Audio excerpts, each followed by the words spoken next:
صل على محمد وآل محمد.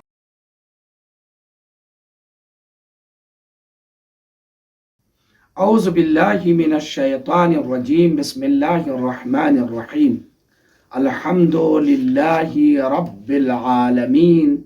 الصلاة والسلام علی سید محمد وآلہ الطیبین الطاہرین المعصومین المظلومین ولعنۃ اللہ علی اعدائہم اجمعین من الآن الی قیام یوم الدین.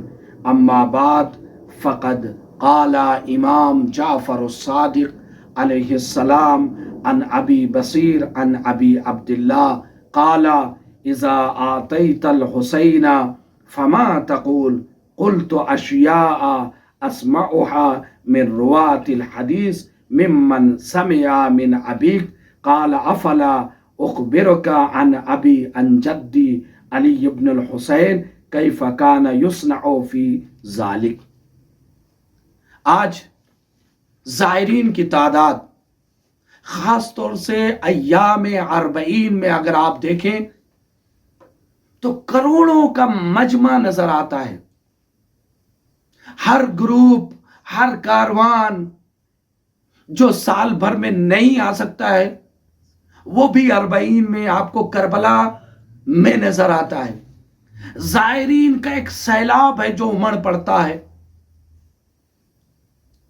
لیکن میرے عزیزوں، شاید یہ بات تلخ ہو، اے کاش ہم زیارت امام حسین علیہ السلام سے پہلے آداب زیارت پر غور کرتے.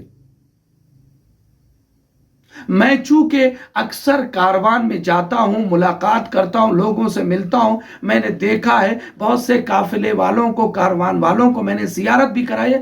نہیں لگتا جو آداب زیارت معصومین علیہ السلام کی احادیث میں زیارت کربلا کے عنوان سے بیان کیے گئے ہیں، شاید ہی کوئی ان پر عمل کرتا ہو. 5% ایسے افراد ہوں گے جو اس آداب زیارت امام حسین علیہ السلام پر عمل کرتے ہوں گے. بس ہم اپنا بیگ آمادہ کرتے، تیار کرتے، ریڈی کرتے اور فلائٹ میں بیٹھے اور کربلا پہنچ گئے اور اس کے بعد غسل کیا اور زیارت کے لیے پہنچ گئے.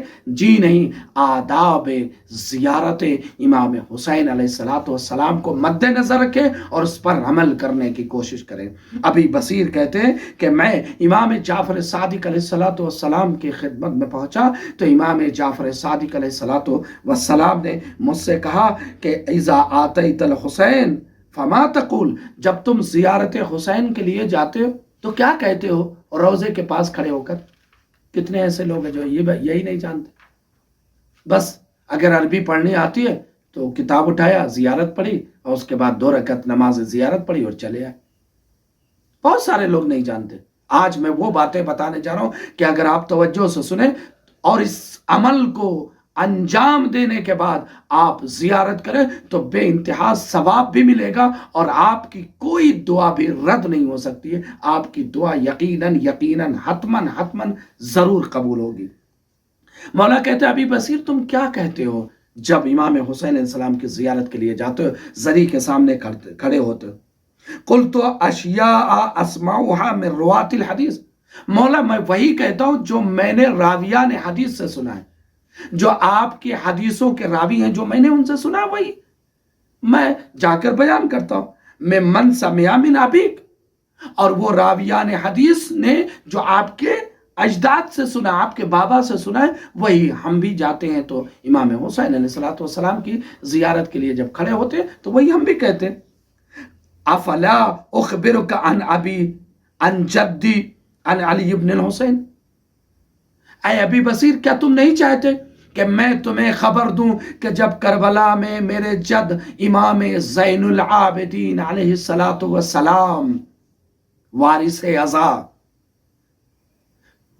شاہد کربلا، جب کربلا میں پہنچتے تھے تو کس طریقے سے، کس آداب کے ساتھ، کن شرط و شروط کے ساتھ امام حسین علیہ السلام کی زیارت کرتے تھے. جب ابو بصیر نے سنا تو ابو بصیر کہتے کیف کان یصنع فی ذلک، یہ کیسے ممکن ہے مولا؟ ضرور بیان کرے، میں تو سننا چاہتا ہوں، میں پریشان ہوں اس بات کو سننے کے لیے کہ آداب زیارت امام حسین کیا ہے، ایک معصوم کی زبان سے مجھے سننے کا موقع ملے گا۔ قلت بلا جعلت فداک، مولا میں آپ پر قربان، ضرور بیان کرے۔ قال اذا اردت الخروج، توجہ کیجئے گا، اذا اردت الخروج، جب زیارت امام حسین علیہ السلام کی غرض سے نکلنے کا ارادہ ہو، اپنے وطن میں ہو، نکلنے کا ارادہ ہو، ابھی عبداللہ فصم قبل ان تخرج 3 ایام، تو نکلنے سے پہلے 3 دن روزہ رکھو۔ ناظرین کرام توجہ کیجئے، نکلنے سے پہلے 3 دن روزہ رکھو، اور وہ 3 کون سے دن؟ یوم الاربعاء، یوم الخمیس و یوم الجمعہ، بدھ کے دن، جمعرات کے دن اور جمعہ کے دن۔ یعنی جب بھی نکلنا ہو اس سے پہلے جو آنے والی بدھ ہے، جو جمعہ ہے، جمعرات ہے، اور جو جمعہ کا دن، یعنی وینسڈے، تھرسڈے اور فرائیڈے جو آنے والا ہے، اس کو ہاتھ سے نہ جانے دیں۔ ان 3 دن میں روزہ رکھیں نکلنے سے پہلے۔ فَإِذَا أَمْسَيْتَ لَيْلَةَ الْجُمْعَةِ، پھر جب شب جمعہ آ جائے، شب جمعہ، فَصَلِّ صَلَاةَ اللَّيْلِ، شب جمعہ میں نماز شب ادا کریں۔ توجہ کیجئے گا، شب جمعہ میں نماز شب ادا کریں۔ ثم قم، اور پھر اٹھیں، فانظر فی نواحی السماء، اور پھر آسمان کی بلندیوں کی طرف دیکھیں۔ واغتسل، اور پھر غسل کریں، تلک اللیلہ، اسی شب میں، قبل المغرب، مغرب سے پہلے، یعنی مغرب سے پہلے غسل کریں شب جمعہ کے دن، شب جمعہ میں، اور اس کے بعد نماز شب ادا کریں۔ نماز شب ادا کرنے کے بعد تھوڑا سا آرام کریں، اور پھر اٹھیں اور آسمان کی طرف دیکھیں قبل المغرب۔ ثم تنام على الطور فإذا أردت المشي إليه فاغتسل، اور پھر جب نکلنے لگے زیارت کے لیے کہ اب جانا ہے، 1 گھنٹے 2 گھنٹے کے بعد شام کو نکلنا ہے گھر سے، تو پھر زیارت کرے۔ ولا تطیب، اور خوشبو یعنی پرفیوم وغیرہ نہ لگائیں۔ ولا تدخن، اور تیل وغیرہ بالوں میں نہ لگائیں، خضاب وغیرہ نہ لگائیں، کوئی کیمیکل بالوں میں جو یوز کرتے ہیں وہ کیمیکل یوز نہ کریں۔ ولا تکتحل، آنکھ میں سرما، یعنی سرمے سے مراد یہاں میک اپ ہے، خوب میک اپ کر کے نہ نکلے۔ پھر داڑھیوں کی سٹنگ ہو رہی ہے، کلر لگائے جا رہے ہیں، بالوں پر جو ہے کیا کہتے ہیں کلر لگوائے جا رہے ہیں، کیا ہے زیارت امام حسین کے لیے جا رہے ہیں، نہیں، ایسا نہ کریں۔ حتی تاتی القبر، یہاں تک کہ قبر امام حسین علیہ السلام تک پہنچ جائے۔ اور ایک روایت میں موجود ہے، اور داستان، یہ ایک واقعہ مشہور و معروف واقعہ بھی ہے، کہ جس حالت میں کربلا پہنچے، خاص طور سے جو پہلی بار زیارت امام حسین علیہ السلام کے لیے جا رہے ہیں، ان پر ضروری اور لازم ہے کہ جس حالت میں کربلا پہنچے، سامان کو ہوٹل میں رکھنے کے بعد اسی کپڑے میں، اسی حالت میں زیارت امام حسین علیہ السلام کے لیے جائے، اسی حالت میں زیارت امام حسین علیہ السلام کے لیے جائیں۔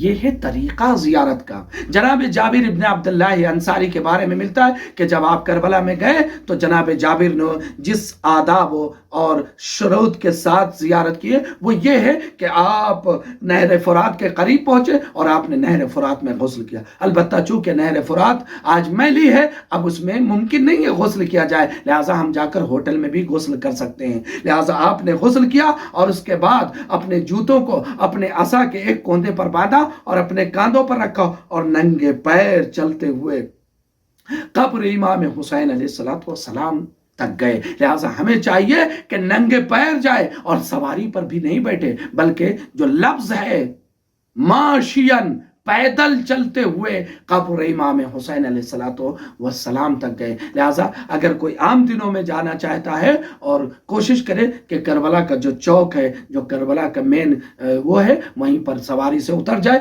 پیدل ننگے پیر پا برہنہ امام حسین علیہ السلام کے قبر پر زیارت امام حسین علیہ السلام کے لیے حاضر ہو۔ ایک شکوہ کیا ہے امام جعفر صادق علیہ السلام نے زائرین ابا عبداللہ الحسین علیہ السلام سے، فرماتے قال ابو عبداللہ یاتون قبر ابا عبداللہ فیتخذون سفرا، کچھ ایسے بھی زائرین ہیں جو قبر امام حسین علیہ السلام کی زیارت کے لیے آتے ہیں لیکن اپنے ہمراہ دسترخوان لے کر آتے۔ دسترخوان یعنی کیا؟ کھانے پینے کی طرح طرح کی چیزیں، یہ فروٹ، یہ کھانے کے، یہ مرغ، یہ مسلم، یہ کھانے کے آئٹم، طرح طرح کے کھانے کے آئٹم، یعنی اپنے ہمراہ دسترخوان لے کر آتے ہیں۔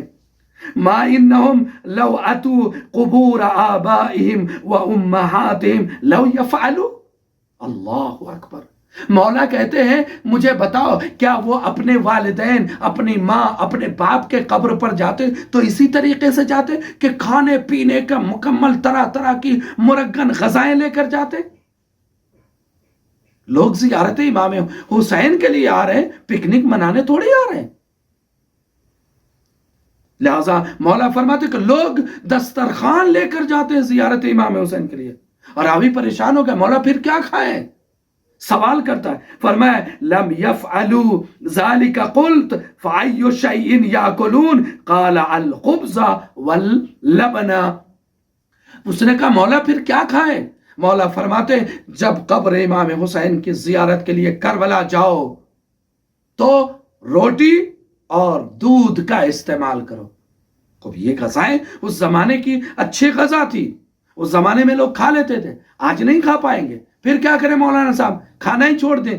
جی نہیں، کھانا نہ چھوڑ دیں، یہ عبارت اس بات کی طرف، اس بات کی نشاندہی کرتی ہے کہ کربلا میں جائیں تو مرغن غذاؤں کو دور کر دیں، بلکہ معمولی غذا کا استعمال کریں، نمک، روٹی، سبزی، دال، اس طرح کی معمولی غذائیں استعمال کریں، وہ بھی طرح طرح کی مرغن غذائیں نہ ہو، طرح طرح کے فروٹ نہ ہو، طرح طرح کی چیزیں نہ ہو، بلکہ معمولی کھانا، معمولی غذا کا۔ جب امام حسین علیہ السلام کی زیارت کے لیے جائیں تو اس طریقے کا، ان آداب و رسوم کی رعایت کریں۔ ان ابی عبداللہ قال اذا زرت الحسین فزرہ وانت حزین، جب حسین کی زیارت کے لیے جائیں تو غمگین ہو، کربلا میں پہنچ کر مسکرائے نہیں، کربلا میں پہنچ کر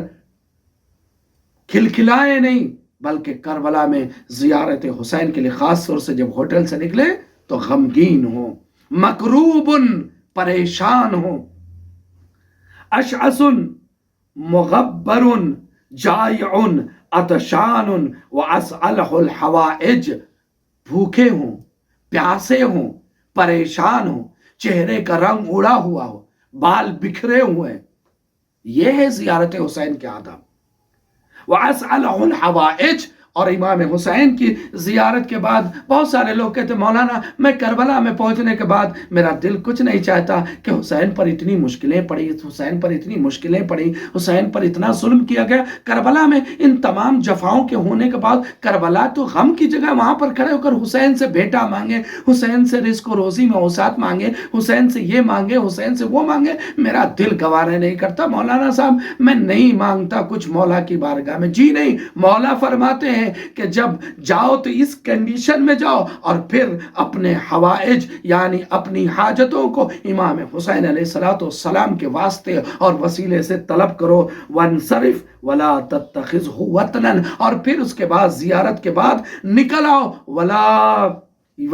اور کربلا کو اپنے لیے وطن قرار مت دو۔ یعنی کیا مطلب؟ جیسا کہ امام حسین علیہ السلام نے وصیت میں فرمایا کہ جو شخص بھی آئے بنی اسد کے لوگ اسے 3 دن تک میرا مہمان رکھو، کوشش کرو کربلا میں 3 سے زیادہ دن نہ رکو، کربلا کو اپنے وطن قرار نہ دو، کیونکہ وہ رقت ختم ہو جائے گی، وہ حوصلہ، وہ جذبہ جو زیارت حسین کا ہے وہ کم نہ ہو جائے۔ اس لیے کربلا کو اپنا وطن قرار دیں۔ حضور جو لوگ کربلا میں پیدا ہوئے ہیں، جو لوگ کربلا میں رہتے، ان کے بارے میں آپ کا کیا خیال ہے؟ یاد رکھیے یہ حدیث ان کے بارے میں بیان نہیں کر رہی، بلکہ یہ حدیث ان کے بارے میں بیان کر رہی ہے جن کا وطن کربلا نہیں ہے۔ جو وہیں پیدا ہوئے وہ مجبور ہیں، ان کا وطن کربلا ہے، وہ وہیں پر رہیں گے۔ لیکن جو افراد دور اور دراز سے زیارت امام حسین علیہ السلام کے لیے آتے ہیں، انہیں چاہیے کہ کربلا کو اپنا وطن نہ بنائیں، یعنی